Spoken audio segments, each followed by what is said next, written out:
श्री गणेश सहकारी साखर कारखान्याचा 64वा बॉयलर आगनी कार्यक्रम नुकताच पार पडला। यावेळी विवेक भैया कोले म्हणाले की गणेश कारखाना अडचणीत आला की पर्यायी कामगार व शेतकरी कसा अडचणीत येईल या दृष्टीने प्रयत्न केले जातात, परंतु सहकारातील बाळासाहेब थोरात व विवेक कोले यांची ती भक्कम आहे। कितीही आव्हाने आली तरी आपण सहकाऱ्यांच्या मदतीने पुरून आपल्या शेजारील प्रवरा कारखान्याने अनेक अडथळ्यांची शर्यत निर्माण करून ठेवली आहे। प्रत्येक वर्षी गणेशला कर्ज न मिळण्यासाठी प्रयत्न केला जातो। गणेशवर अनेक खोट्या केसेस दाखल केल्या जातात।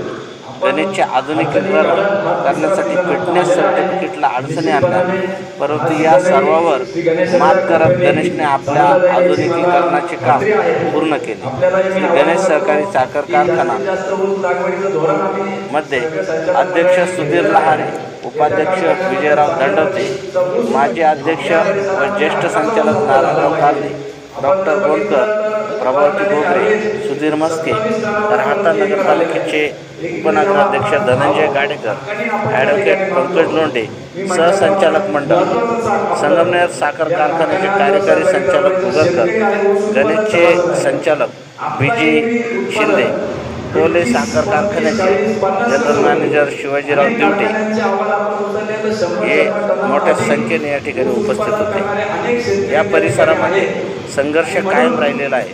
किती आव्हाने आली तरी श्री गणेशच्या मदतीने येणारा गळीत हंगाम हा इतिहासातील सर्वात उत्कृष्ट गळीत हंगाम होईल असेही त्यांनी यावेळी म्हणाले। यावर्षी कारखान्याने 3000 रुपये भाव दिलेला आहे। कार्यक्षेत्रातील ऊस उत्पादक सभासद यांना 3000 रुपये भाव, तर तालुक्याबाहेर ऊसाला 2800 रुपये भाव असा गणेशने जाहीर केला आहे। RS24 रामनाथ सदाफळ, राहता।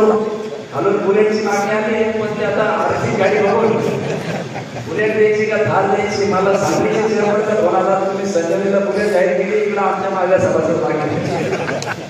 त्याच्यामुळं निश्चितपणाने चांगला सीझन गेला। पुढच्या सीझनला युवा शेतकरी नाविन्यपूर्ण काहीतरी केला पाहिजे। आपण जर बघितलं तर 71चा सीडिंग ऍक्ट आला आणि आपल्या सगळ्यांच्या त्या ठिकाणी जमिनी वेगवेगळ्या धोरणामध्ये गेल्या। ऍक्ट म्हणजे काय होतं, ज्यांच्याकडे बागायतदार जमीन आहे त्यांना 18 एकर मिळत,